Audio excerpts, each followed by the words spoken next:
And welcome back, Chapter 11. Even at the height of day, when the sun is keeping watch over this part of the world, it still feels eerie inside this house. It's 4 o'clock in the afternoon. Jeremy is working on the dock again, and Crew is playing near him in the sand. An unsettling energy buzzes throughout the house. It's almost here, and I can't seem to shake it. It's always here, and I can't seem to shake it. It seems to be getting worse at night, nocturnal and intense. I'm sure it's mostly in my head, but that doesn't put me at ease because the things lurking around inside the mind can be just as dangerous as tangible threats. I woke up last night to use the bathroom. I thought I heard a noise in the hallway, footsteps lighter than Jeremy's and heavier than Crew's. Then, shortly after, it sounded as though the stairs were creaking, one at a time, as if someone were creeping up them with a deliberately light foot. It took me a while to go to sleep after that, because in a house this size, noises are inevitable. And with the imagination of a writer, every noise becomes a threat. My head jerks towards the office door. I'm jumpy even now, and all I hear is April in the kitchen talking to someone. She uses the same common tone when she speaks to Verity, like she's trying to coax her back to life. I've never heard Jeremy speak to his wife, but he did admit to being angry at her. Does he still love her? Does he sit in her room and tell her how much he misses the sound of her voice? That seemed like something he would do, or would have done. But now?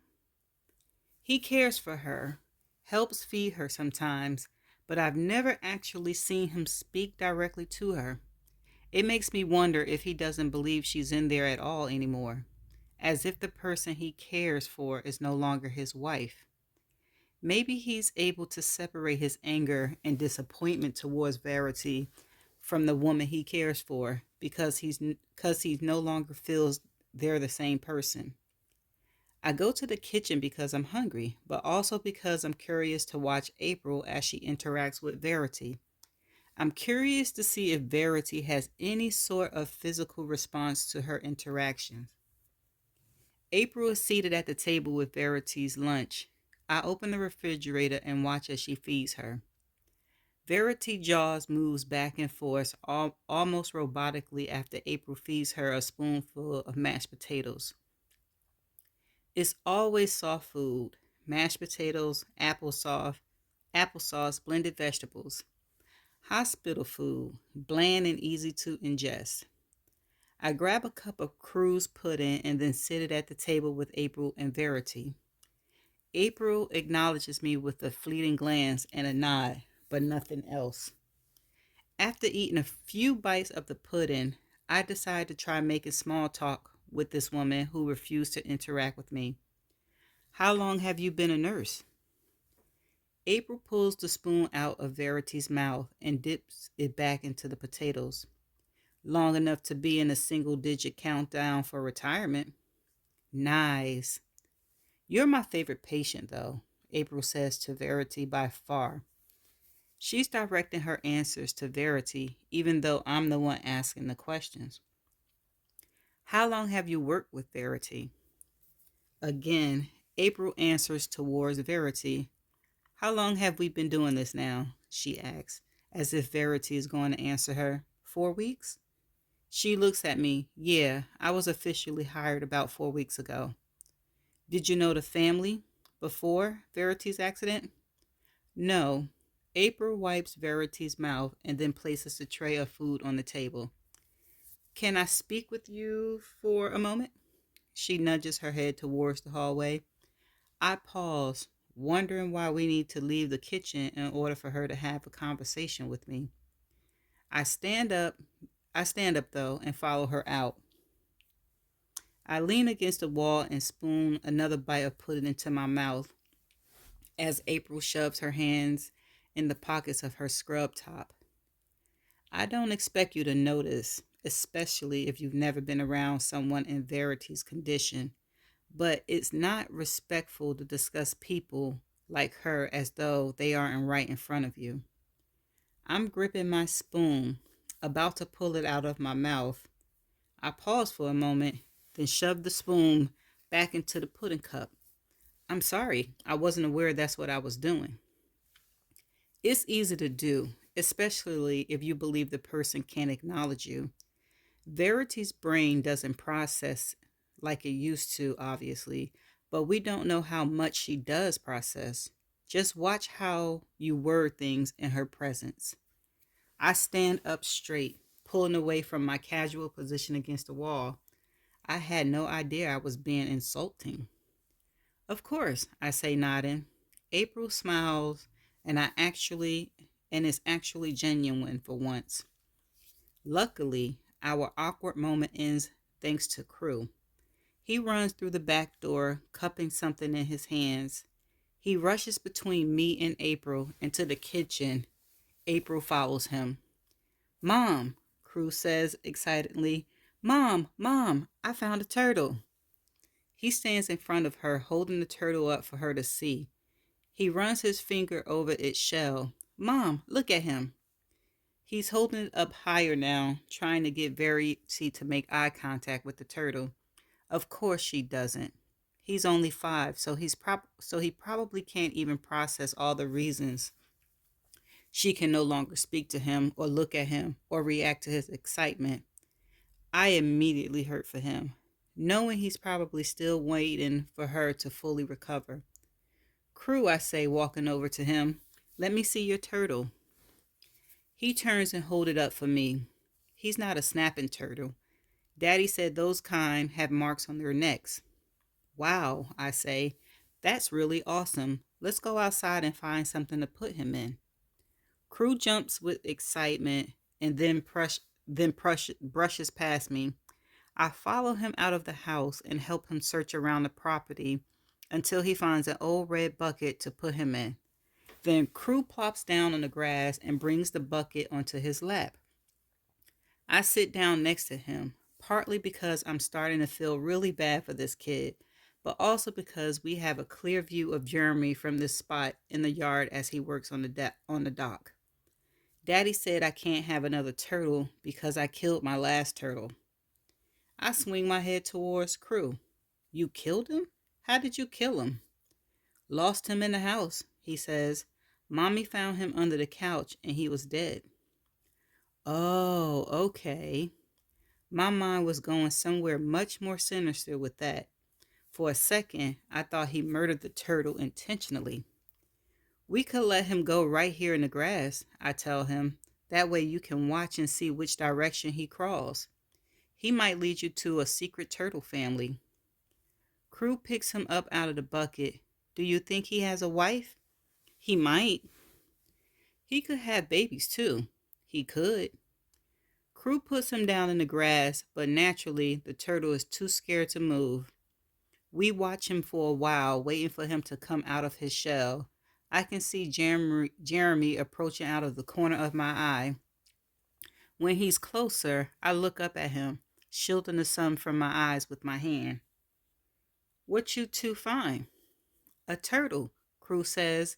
Don't worry, I'm not keeping him. Jeremy shoots me an appreciative smile. Then he sits down next to Crew in the grass. Crew scoots closer to him, but when he grabs Jeremy's arm, Crew pulls away. Gross, you sweaty. He is sweaty, but I don't really think it's gross. Crew pushes off the grass. I'm hungry. You promised we could go out to eat tonight. We haven't been to the restaurant in years. Jeremy laughed. Years? It's only been 1 week since I took you to McDonald's. Crew says, yeah, but we used to go out to eat all the time before my sisters died. I watched Jeremy's shoulders tense with that comment. He said himself that Crew hasn't mentioned the girls since they died, so this moment feels significant. Jeremy breathes deeply and then pat Crew on the back. You're right. Go wash your hands and get ready. We'll need to be back before April leaves tonight. Crew rushes towards the house, forgetting all about the turtle. Jeremy watches him for a while, his eyes full of thoughts. Then he stands up, reaches out a hand to help me up. "Wanna come?" he asks. He's asking me to a friendly dinner with his child, but my wistful heart responds like I was just asked out on a date. I smile as I brush off the back of my jeans. I'd love that. I haven't had a reason to make an effort with my physical appearance since I arrived at Jeremy's house. Even though I still didn't make much of an effort before we left, Jeremy must have noticed the mascara, the lip gloss, and the fact that my hair is down for the first time. When we arrived at the restaurant, he was holding the door for me. He said quietly, "You look really nice." His compliment settled in my stomach, and I can still feel it, even though we're finished eating. Crew is sitting on the same side of the booth as Jeremy.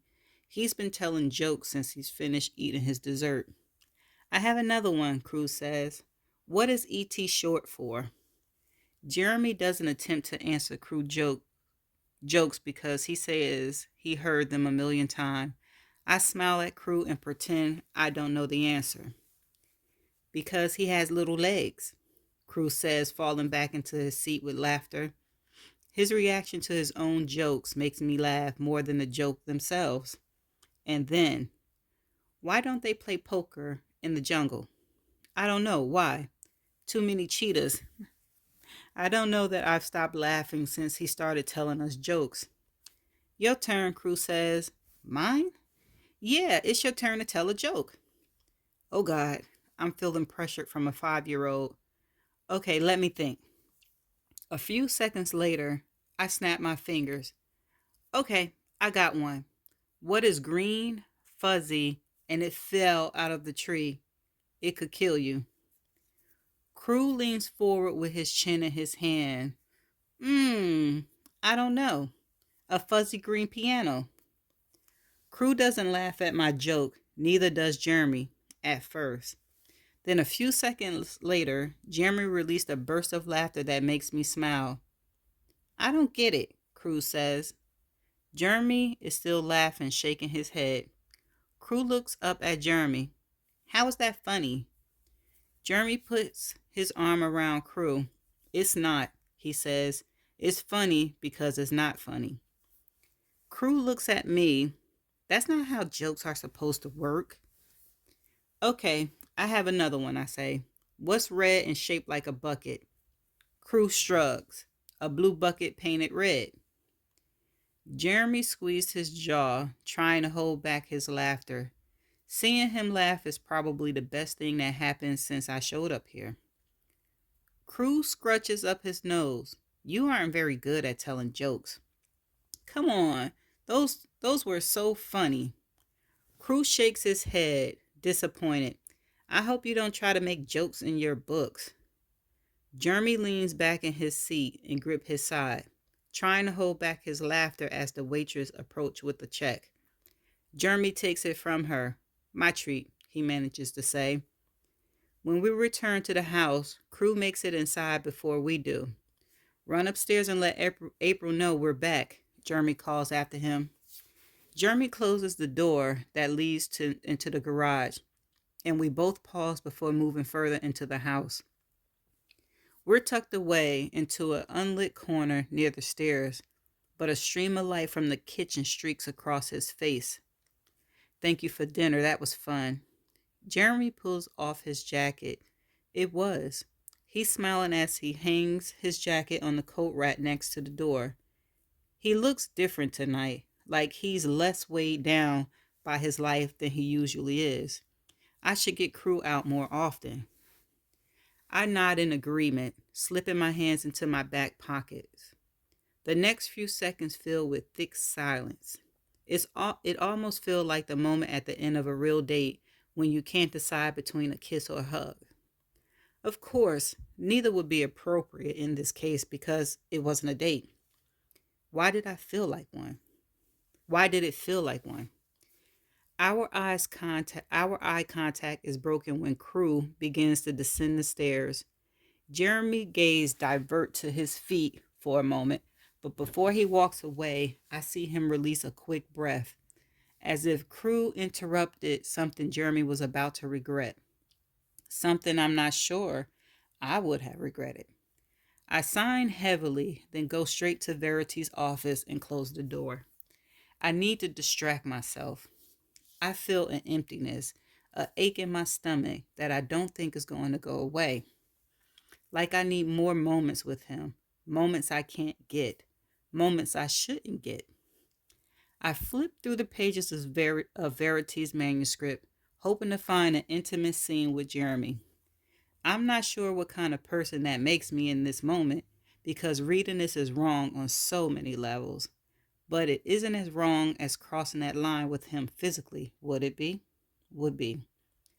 I can't have him in real life, but I can learn what he's like in bed to aid in all of my fantasies I'm probably going to have about him. I'm going to pause here. I'm back. So be it. Chapter 5. I was about to have a breakdown. I could feel it, or at least a meltdown, a temper tantrum, a hissy fit. Any of them would have been inappropriate, though. I just couldn't take it anymore. If one of them wasn't crying, the other one was. If one of them wasn't hungry, the other one was. They rarely slept at the same time. Jeremy was a big help and did have to work with them, but if we only had one child, I'd at least have gotten a break. But there were two, so it was as if we each were full-time single parents of an infant. Jeremy was still selling real estate at the time the girls were born. He took two weeks off to help me with the girls, but his 2 weeks were up and he needed to go back to work. We couldn't afford a nanny because the advance I had recently received for the sale of my first manuscript was small. I was terrified of being left alone with the babies while he was away from the house for 9 hours every day. However, once Jeremy returned to work, it ended up being the best thing that ever happened to me. He would leave at 7 in the morning. I would wake up with him so he could see me caring for the girls. After he was gone, I would put them back in their cribs, unplug their monitors, and go back to bed. From the day he started back to work, I began getting more sleep than I think I've ever gotten. We were in a corner apartment, and their room didn't butt up to any other apartment, so no one could hear them cry. Girl. Ooh, child. I couldn't even hear them when I put my earplugs in. Girl. After 3 days of Jeremy being back at work, I felt like my life was returning to normal. I was getting so much sleep during the day, but before Jeremy would come home, I'd feed them, bathe them, and start on dinner. Every night, when he would walk in the door, the babies would be calm from finally being tended to. The smell of dinner would be coming from the kitchen, and he'd be blown away by how well I'm tackling life. Nighttime feedings didn't even bother me at that point because my sleep schedule had shifted. I was doing most of my sleeping while Jeremy was at work, and the girls would sleep fairly well at night due to the exhaustion from crying all day. But the crying was probably good for them. I was able to write most nights while everyone slept, so I was even ahead career-wise. The only place I was lacking was in the bedroom. I hadn't been cleared to have sex from the doctor yet, as it had only been 4 weeks since their birth. But I knew if I didn't keep that part of my marriage alive, it could quickly spread into other areas of our marriage. A terrible sex life is like a virus. Your marriage can be healthy in all other aspects, but once the sex dies out, it starts to infect all the other parts of your relationship. I was determined not to let that happen to us. I had tried the night before to have sex with him, but Jeremy was worried he would hurt me. Even though it had been a cesarean, he still worried about the incision. He had read online that he couldn't even so much as finger me until we got the okay from the doctor, and that appointment was still 2 weeks away. He refused to have sex with me until the medical professionals approved it.